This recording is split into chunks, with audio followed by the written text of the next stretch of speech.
Eu sou médica, tenho acesso a muitas informações e mesmo assim senti vergonha quando tive depressão pós-parto. Eu não queria que ninguém soubesse. Tinha preconceito, pensava que era frescura de gente privilegiada, mas não é. No meu trabalho no SUS, eu descobri que o transtorno não escolhe classe social. Ele é comum e pode afetar qualquer mãe.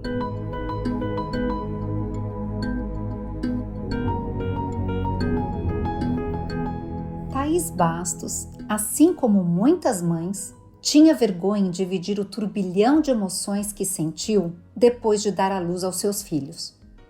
Enquanto tentava corresponder aos padrões da sociedade para ser uma mãe perfeita e viver a alegria da maternidade, ela enfrentava o paradoxo de uma tristeza profunda. Após passar por 2 depressões pós-parto, conseguiu se libertar das cobranças, se reconectar com sua família e voltar a se dedicar ao seu trabalho. Conheça como Thaís atravessou este período e voltou a encontrar o equilíbrio pessoal e profissional. Ouça, no final do episódio, as reflexões do historiador Leandro Carnal para te ajudar a se conectar com a história e com você mesmo. Eu sou Geise Diniz e esse é o podcast Plenai. Ouça e reconecte-se.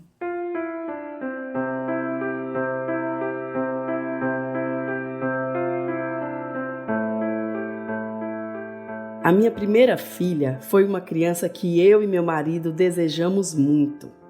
Mas quando ela nasceu, eu não senti só alegria. Senti bastante tristeza também. Eu sorria por fora, mas por dentro pensava: cadê aquele amor materno, imediato e incondicional que tanto me disseram? E isso me dava muita culpa. Foram 2 meses de bastante instabilidade emocional. Eu sou uma pessoa alegre, pra cima. Aquela angústia e tristeza não combinavam comigo. Mais tarde, eu fui entender que eu tive o que os médicos chamam de baby blues. É um quadro que atinge a maioria das mulheres no puerpério e que está associado às oscilações hormonais da gravidez. O baby blues não chega a ser uma doença, não precisa de tratamento e passa sozinho. Foi assim comigo.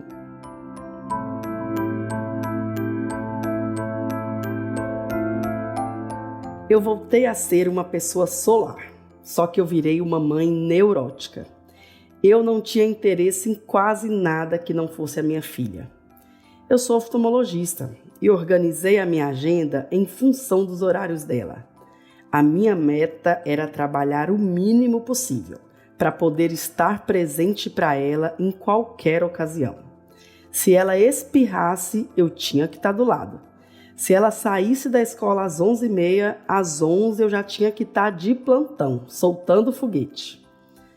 O meu marido percebia que aquela dedicação estava exagerada. Ele achava que eu devia tirar um momento do dia só para mim. Ele dizia: você chega do trabalho às 4h, por que você não vai para uma academia? Você gosta de malhar. Eu virava para ele e falava: você tá louco? Eu tenho uma filha, eu vou ficar com ela. Ser a mãe perfeita, sempre presente e disponível, virou uma coisa obsessiva. Logo engravidei de novo. Quando minha outra filha nasceu, eu entrei em parafuso, pensando: e agora? Como eu vou me dedicar à filha mais velha? Se eu dava mamar para a pequena, me culpava por não estar dando atenção para a maior. Aí eu decidi não amamentar mais. E me culpava por não amamentar. Uns 2 meses depois que ela nasceu, eu comecei a ficar muito mal. E fui para o extremo oposto. Eu perdi o interesse pelas minhas filhas. Só queria ficar na cama, não tinha apetite e chorava muito. Por insistência do meu marido e de minha mãe, procurei uma psicóloga. A psicóloga disse que eu estava com depressão pós-parto mais leve. Se eu fizesse um compromisso com o tratamento, ela achava que daria para resolver o problema sem precisar ir ao psiquiatra. Eu nunca tinha feito terapia, Nem me interessava por autoconhecimento. Era uma pessoa extremamente fechada, com muita dificuldade para falar de sentimentos. Mas eu topei. Quando eu me culpava por trabalhar, a psicóloga me acalmava. Toda mulher trabalha, as suas filhas estão bem. Aquelas conversas foram me ajudando e a depressão passou. Eu larguei a terapia, mas voltei para o esquema da maternidade neurótica.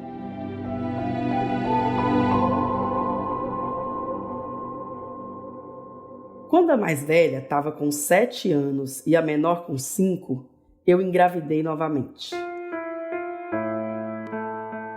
Dessa vez sem planejar. Já no primeiro ultrassom, o médico disse: são gêmeos. Eu fiquei em choque, mas confesso que procurei nem refletir sobre o impacto daquele anúncio. Tive uma gravidez super tranquila, como as outras 2 também foram. Trabalhei até quase 9 meses, porque os bebês nasceram com quase 40 semanas. E aí, depois do parto, ainda no hospital, começou a me bater o desespero. Eu olhava para aquelas 4 crianças e não queria ir para casa. Eu não tinha nenhuma preocupação financeira, a minha rede de apoio era ótima.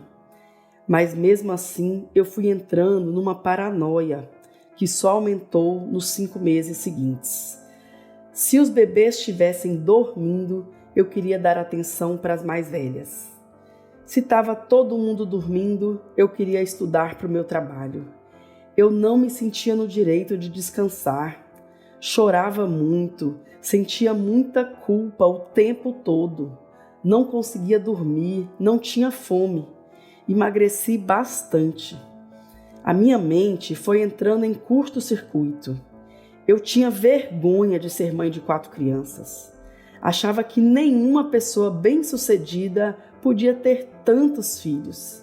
Perdi totalmente o prazer em coisas que eu amava, como ler, viajar, tomar um banho de mar. Não queria ver ninguém, nem o celular ou o zap respondia. Basicamente, eu não queria que ninguém chegasse perto de mim. Só queria ficar deitada, isolada.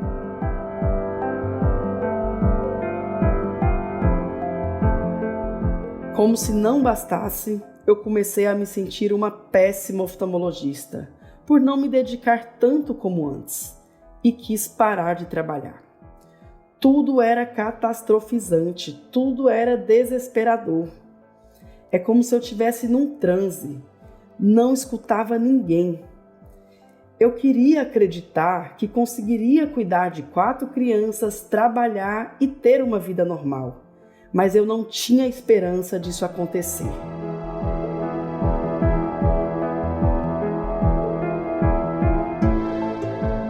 Meu marido, que já tinha visto aquele filme, insistiu para eu ir ao psiquiatra.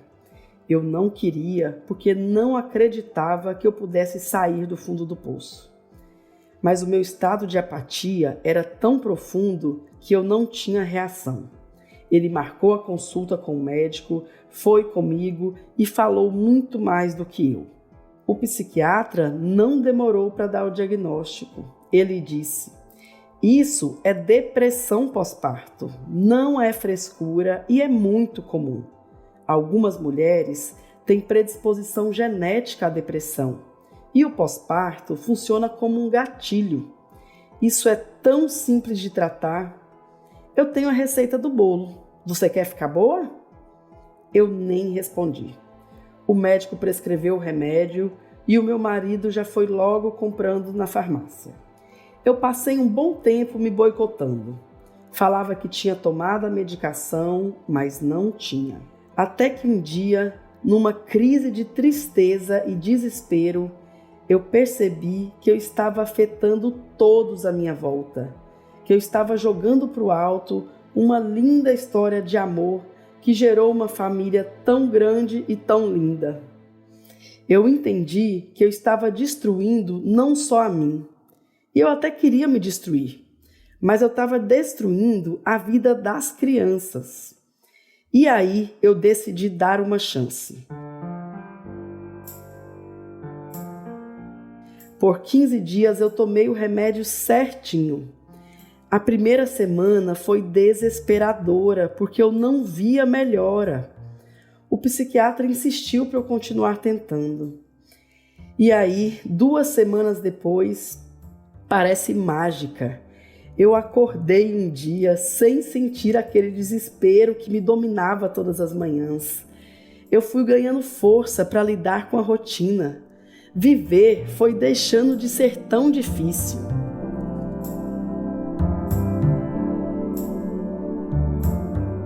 Um mês depois que eu comecei a tomar o medicamento, eu voltei para a terapia. Dessa vez, eu decidi mergulhar no autoconhecimento para valer. Com a ajuda do psicólogo, eu fui conhecendo meus traumas de infância. Eu nasci no dia da missa do 7º dia de meu pai. Ele morreu de acidente de carro. Minha mãe sofreu muito e também ficou sem amparo financeiro. Ela teve que trabalhar muito para conseguir sustentar a mim e a minha irmã e acabou se fechando para o lado afetivo. Inconscientemente, eu fui para o extremo oposto, para uma maternidade excessiva. Hoje, eu sei que nenhum filho precisa de uma mãe perfeita. Aliás, nada pior para uma criança do que ter uma mãe perfeita. Criança também precisa da ausência e de frustração para amadurecer. Por indicação do psicólogo, eu comecei também a participar de um grupo sobre maternidade. Era uma turma de 15 mulheres que não se conheciam, mediadas por um terapeuta. Naquele espaço, a gente podia desabafar sobre, digamos assim, o lado B da maternidade. A cobrança, o cansaço, a culpa, o impacto no casamento e na vida profissional. Cada uma podia expor as suas vulnerabilidades e encontrar escuta e acolhimento, sem julgamento. Quando eu mudei o meu olhar sobre a maternidade, a minha vida profissional também mudou. Eu lembro que lá no começo da terapia, o psicólogo perguntou quais eram os meus planos no trabalho. Eu achei aquela pergunta tão idiota e pensei, trabalho só serve para ganhar dinheiro, ninguém se realiza com isso. Aí um dia, li por acaso numa revista uma reportagem sobre Ikigai, uma teoria japonesa sobre propósito de vida. Cada pessoa pode encontrar o seu propósito unindo paixão, missão, vocação e profissão. Aquilo ali me tocou profundamente e me fez refletir sobre a oftalmopediatria que eu havia abandonado. Decidi que iria complementar a minha pós-graduação em oftalmopediatria, fazendo uma nova especialização. Eu sempre amei e tive um imã com criança. Hoje eu amo o meu trabalho e não sinto a menor culpa de passar tempo longe dos meus filhos por causa da profissão.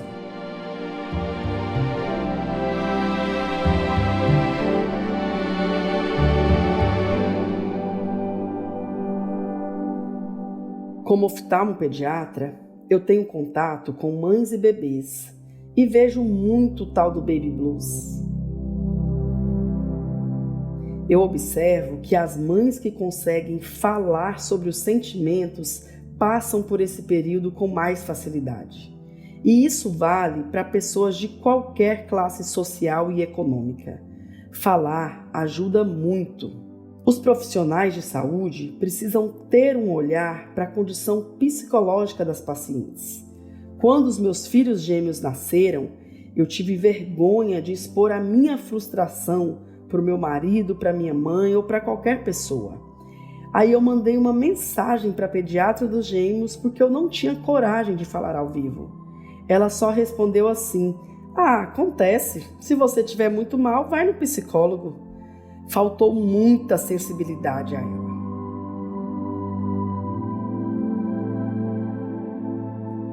A minha motivação para contar essa história foi ter recebido a doação das córneas de uma mãe que se suicidou. Eu trabalho num banco de olhos e tive que ler o prontuário dessa doadora. Era uma mulher com depressão e um bebê de 8 meses. O psiquiatra me contou que a depressão pós-parto pode aparecer até o 1º ano de vida da criança. Ele me falou sobre a importância do pré-natal psicológico, um acompanhamento durante a gravidez para proteger a saúde mental da mãe.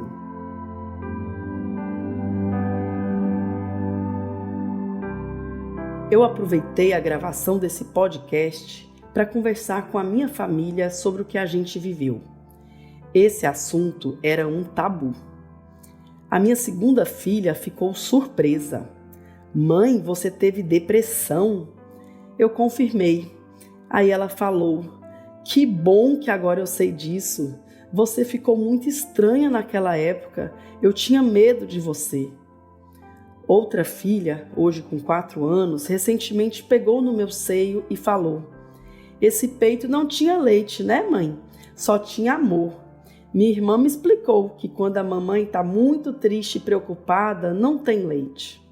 Conversar com as crianças abertamente sobre o que aconteceu comigo aumentou ainda mais a nossa conexão.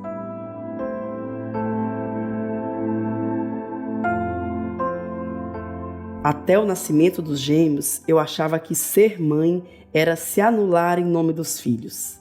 Eu achava que tinha que corresponder aos padrões inalcançáveis que a sociedade impõe sobre a maternidade. Tem que ter parto normal na floresta, tem que amamentar por 5 anos. Tá cruel demais. A depressão, no fundo, me salvou, porque eu me libertei dessas cobranças. Hoje, eu vejo a maternidade como um portal de cura. Eu sou grata por ter tido apoio e acesso ao tratamento.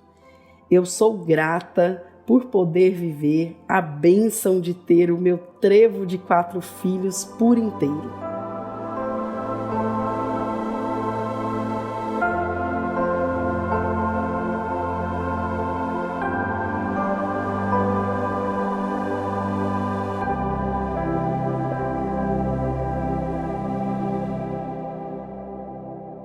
O depoimento da Thaís é muito interessante. Ela é médica, ela tem informações, ela é preparada para enfrentar as questões biológicas e psíquicas da maternidade e mesmo assim ela se viu envolvida em processos com reações que ela desconhecia nela mesma.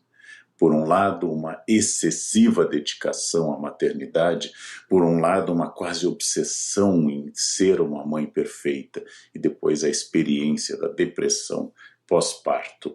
Isso mostra que não depende muito da formação da pessoa, não são as pessoas ignorantes que vão ter depressão pós-parto. Qualquer ser humano, qualquer mulher está submetida a esse risco.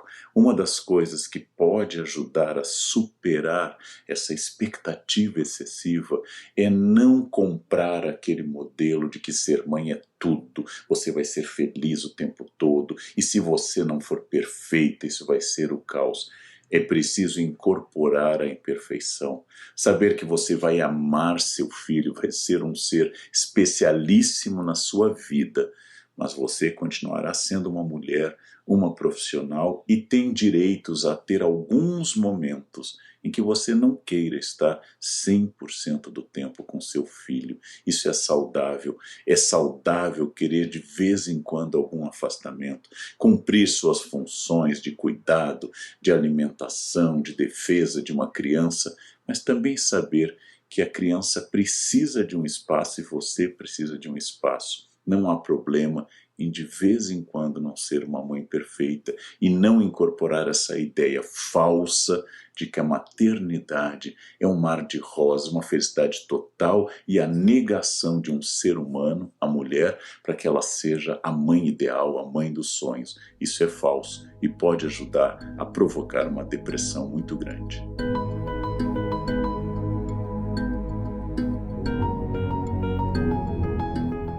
Nossas histórias não acabam por aqui. Confira mais dos nossos conteúdos em plenai.com e em nosso perfil no Instagram, @portalplenai.